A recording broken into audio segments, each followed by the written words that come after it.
तो आज हम बात करेंगे इमरजेंसी प्रोविज़न की। उनका इंडियन कॉन्स्टिट्यूशन में किस तरह से उल्लेख हुआ है उसको देखने की कोशिश करेंगे। और साथ में आज हमारा ये 15th डे है।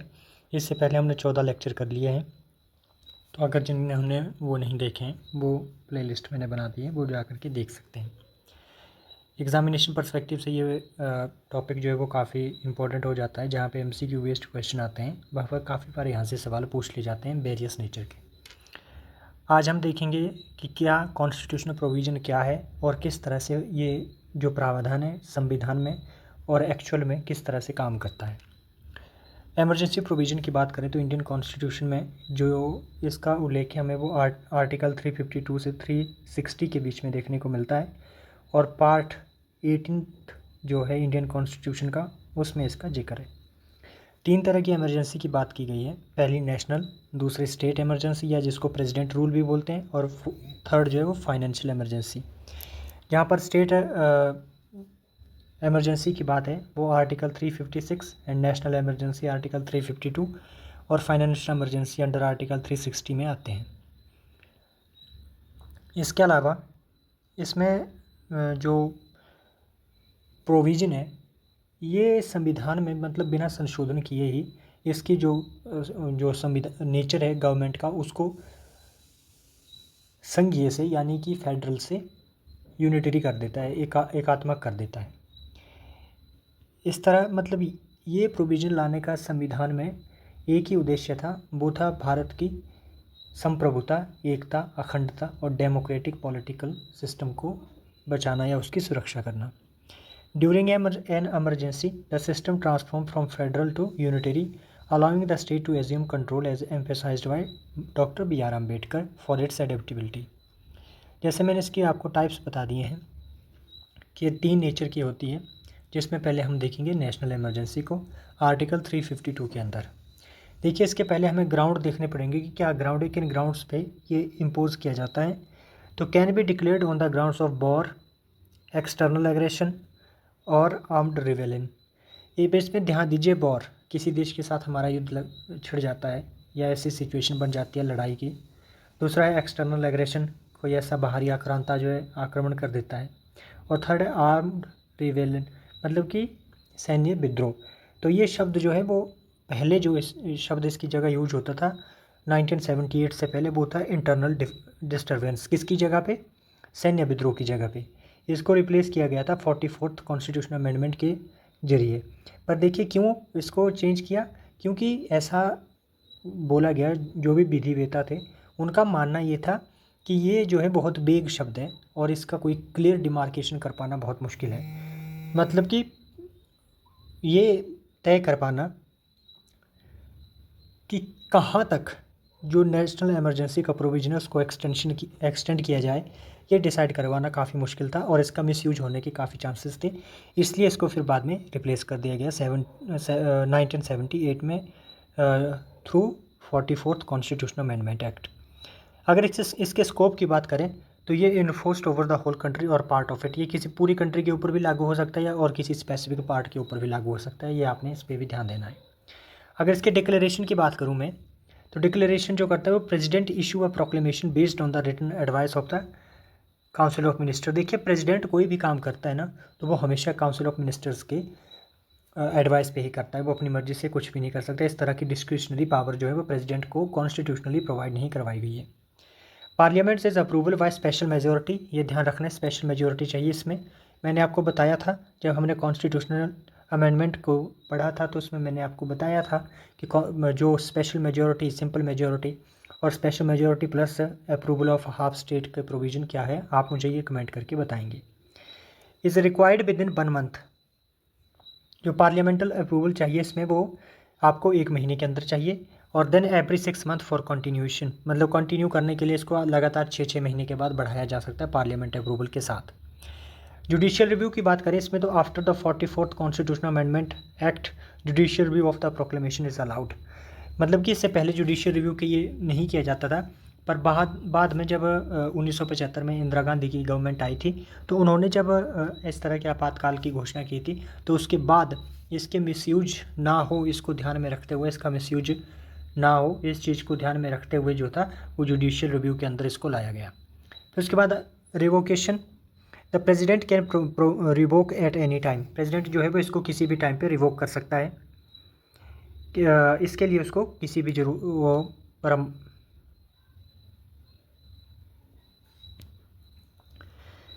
प्रेसिडेंट इसको, जैसे मैंने बताया आपको, कोई रिवोक कर सकता है इसको एट एनी टाइम, और Lok Sabha majority can enforce revocation. तो ये प्रोविज़न आपने ध्यान से देखना है इनको। इफेक्ट की बात करें इसमें तो centre assumes wide powers, parliament can legislate on state matters. फिर उसके बाद होता है कि गवर्नमेंट जो है, स्टेट गवर्नमेंट डिज़ोल्व हो जाती है, डिज़ोल्व नहीं होती है, but functions under centre control, पर उन्हें जो सेंटर के कंट्रोल में रह करके काम करना पड़ता है। अगर हम फंडामेंटल राइट्स की बात करें, under article 19 are automatically suspended only if the emergency is due to war और external aggression not armed rebellion as per the 44th amendment. तो इस चीज़ पे भी ध्यान देना है आपने। फिर उसके बाद बोला जाता है कि rights guaranteed under article 20 and 21, protection of respect of convictions for offences and protection of life and personal liberty are not suspended. मतलब जब ये आर्टिकल जो है वो इम्प्लीमेंट होता है 352, तो इस सिचुएशन में जो आर्टिकल 20 एंड 21 है उनको जो है वो उनको एब्रोगेट या उनको एब्रिज नहीं किया जा सकता है।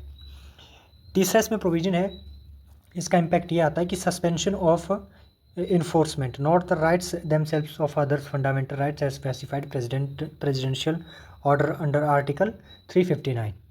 तो मतलब कि सस्पेंशन हो जाता है इन्फोर्समेंट किसके, फंडामेंटल राइट के, कि आप कोर्ट में जा करके उनको लागू नहीं करवा सकते अंडर आर्टिकल 32 एंड 226 के अंदर, कि भाई ये तो हमारे फंडामेंटल राइट का वायलेशन हो रहा है, इसलिए हम कोर्ट में जाएंगे और इम्प्लीमेंट करवाएंगे। ये इसमें प्रेसिडेंशियल ऑर्डर जब होते हैं तो आर्टिकल 359 के अंदर जो है वो फिर इसमें कोर्ट भी कुछ नहीं कर पाता है। फिर डिफरेंस की बात करें हम इसमें आर्टिकल 358 एंड 359, तो डिफरेंस देखिए 358 के अंदर क्या होता है कि सस्पेंड हो जाता है आर्टिकल 19 ऑटोमेटिकली।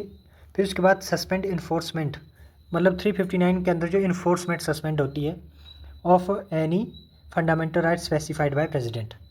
ये क्या है, नेक्स्ट केस का प्रोविजन है, अप्लाइज ओनली आर्टिकल 29। तो ये जो है सिर्फ आर्टिकल 29 पे लगता है। और नेक्स्ट जो चीज़ है, can only to be fundamental rights except article 20 and 21।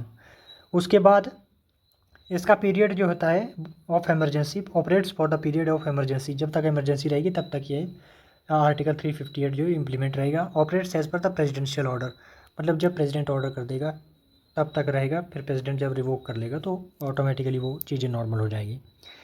फिर इसके लिए स्पेशल मेजोरिटी की कोई ज़रूरत नहीं है, मतलब स्पेशल ऑर्डर की कोई ज़रूरत नहीं है, इसमें आपको प्रेसिडेंट के ऑर्डर की ज़रूरत पड़ती है। तो इसमें मैंने इसको अच्छे से बताने की कोशिश कर दी है, आप इसको एक बार देख सकते हैं। इसके बाद अगर हम आर्टिकल 356 की बात करें तो देखिए आर्टिकल 356 जो बोलता है ना, वो बात करता है फेलियर ऑफ कॉन्स्टिट्यूशनल मशीनरी की। जो कॉन्स्टिट्यूशनल मैकेनिज़्म है जो स्टेट को रन करता है, अगर जो उसके ऊपर काम नहीं होता है या based on the governors report, या गवर्नर प्रेसिडेंट को बोलता है कि स्टेट की जो गवर्नमेंट है वो उस तरीके से फंक्शन नहीं कर रही है जिस तरीके से उसको करना चाहिए, यानी कि as per the norms of Indian constitution, तो उस सिचुएशन में गवर्नर जो है वो प्रेसिडेंट के लिए प्रेसिडेंट को रिक्वेस्ट कर सकते हैं कि आप यहाँ पे प्रेसिडेंट रूल को इम्प्लीमेंट करें। तो इसके बाद इसकी डिक्लेरेशन की बात करें तो president assume to himself all और any of the functions powers of the state government including the legislature. इसमें क्या होता है कि प्रेसिडेंट या तो खुद पूरी पावर मतलब एज्यूम कर लेता है टू हिमसेल्फ, या फिर उसके बाद क्या होता है कि वो किसी बंदे को इसमें अपॉइंट कर सकते हैं जो उसके एडमिनिस्ट्रेशन को रन भी कर सकता है। पार्लियामेंट्री अप्रूवल की बात करें इसमें तो must be approved by parliament with in 2 month. इस पर ध्यान दीजिए, ऊपर वाला 1 मंथ था, इसमें within 2 month, can continue for 6 month at a time up to 3 years, मतलब कि 3 साल तक इसको बढ़ाया जा सकता है, 6 महीने करके। इसके इफेक्ट की बात करें तो स्टेट लेजिस्लेटिव असेंबली में भी सस्पेंडेड और डिज़ोल्व हो जाती है इसमें। ये बहुत मतलब एक तरह से टोटली स्टेट का जो मैकेनिज़्म है गवर्नेंस का, वो कहीं ना कहीं जो है वो पूरी तरह से हिल जाता है। पार्लियामेंट जो है वो स्टेट लिस्ट के मैटर पे लॉ बनाना शुरू कर देती है। Governor administers the states on central behalf, तो गवर्नर जो है वो एडमिनिस्टर्स करता है स्टेट को on the behalf of centre. Judicial review की बात करें तो satisfaction of the president after the 44th constitutional amendment is subject to judicial review, मतलब कि पहले, इससे पहले ऐसा नहीं होता था, पर 44th कॉन्स्टिट्यूशनल अमेंडमेंट एक्ट जो आया उसमें ये बोला गया कि मान लीजिए प्रेसिडेंट को ऐसा लगता है कि प्रेसिडेंट रूल की वहाँ पे ज़रूरत है, पर फिर भी जो उनका इंटेंशन है उसको रिव्यू किया जा सकता है। सुप्रीम कोर्ट इस लैंडमार्क जजमेंट जो था SR Bommai case place checks on its misuse, तो इस पर आपने खासकर ध्यान रखना है। देन अगर हम फाइनेंशियल इमरजेंसी की बात करें तो फाइनेंशियल इमरजेंसी को इम्प्लीमेंट करने के कुछ ग्राउंड्स हैं, जैसे थ्रेट टू फाइनेंशियल स्टेबिलिटी और क्रेडिट ऑफ इंडिया। देखिए आज तक जो है वो भारत में इस तरह के जो प्रावधान है वो लागू नहीं हुआ है। इसमें जो डिक्लेरेशन की बात आती है वो president proclaims financial emergency must be approved by parliament with in 2 month, तो ये पार्लियामेंट का अप्रूवल चाहिए विद इन 2 मंथ। फिर उसके बाद इसके इफेक्ट क्या आते हैं, centre can direct states to observe financial property. फिर देन उसके बाद में रिड्यूस सैलरीज कम की जा सकती है। इसमें जजेस भी आ जाते हैं सुप्रीम एंड हाई कोर्ट के, जब जो सैलरी में कटौती शुरू होती है। उसके बाद आता है money bills passed by state legislature can be reserved for president's consideration. अगर मनी बिल पास करती है स्टेट लेजिस्लेचर तो उसको रिजर्व रखा जा सकता है प्रेसिडेंट की कंसिडरेशन के लिए। जैसा कि मैंने आपको बताया कि भारत में इस तरह का प्रावधान आज तक लागू नहीं हुआ है, तो आप समझ लीजिए कि अभी तक इस तरह की सिचुएशन पैदा नहीं हुई है। हालांकि जब मनमोहन सिंह जी हमारे प्राइम मिनिस्टर थे, हमारे फाइनेंस मिनिस्टर थे और नरसिम्हा राव की सरकार थी, तो उस समय इस तरह की सिचुएशन क्रिएट हुई थी, पर फिर भी उसको संभाल लिया था। क्रिटिकल फीचर की बात करें हम इसके, तो 44th constitutional amendment act 1978 introduced a की safeguards such as requiring cabinet advice in writing, introducing armed rebellion in a place of internal disturbance, providing for periodic approval and making all proclamation subject to judicial review। तो इस तरह के प्रावधान जो मतलब 44th constitutional amendment act 1978 है वो इस लिहाज से काफ़ी इंपॉर्टेंट हो जाता है जब जो इन एमरजेंसी प्रोविज़न की बात की जाती है। उसके बाद चेक्स एंड बैलेंस की बात करें तो पार्लियामेंट से special majority, time bound approval है इसमें, पॉसिबिलिटी फॉर जुडिशियल इंटरवेंशन है इसमें।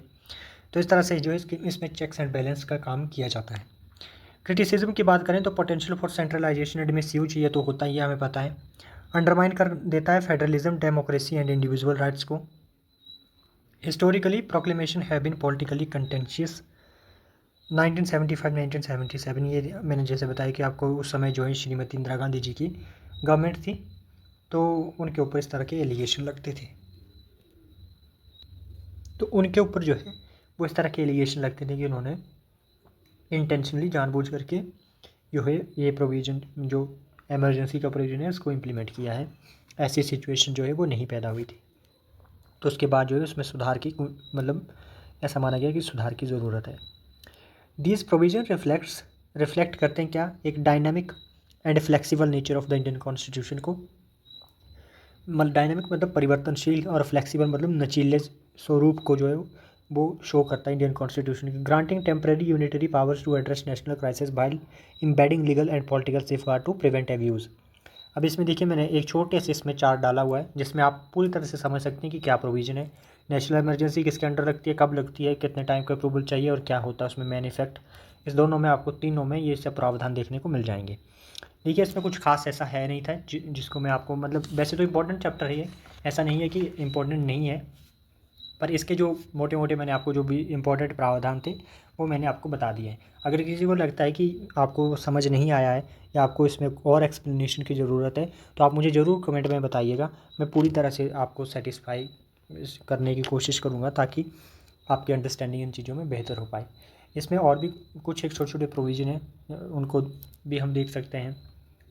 इसको हम कैटेगराइज करें जब इस सिचुएशन में सेंट्रल स्टेट रिलेशन की, तो उसमें क्या क्या चीज़ें बदलती है वो हमने वैसे देख ली हैं, पर फिर भी अगर किसी को समझ ना आया हो तो वो दोबारा भी इसमें मुझसे व्हाट्सएप पे आप पूछ सकते हैं, कमेंट सेक्शन में आप डाल दिए कि मैं आपको डेफिनेटली रिप्लाई करने की कोशिश करूँगा। Thanks for watching. ये पीडीएफ आपको टेलीग्राम पे मिल जाएगा। अगर आपको ये पीडीएफ चाहिए तो आप वहाँ से इसको डाउनलोड कर सकते हैं और ये यूट्यूब चैनल का लिंक रहेगा और ये टेलीग्राम का आप ज्वाइन कर सकते हैं अगर आपको लगता है कि आपके लिए हेल्पफुल है तो। Thanks for watching and take care.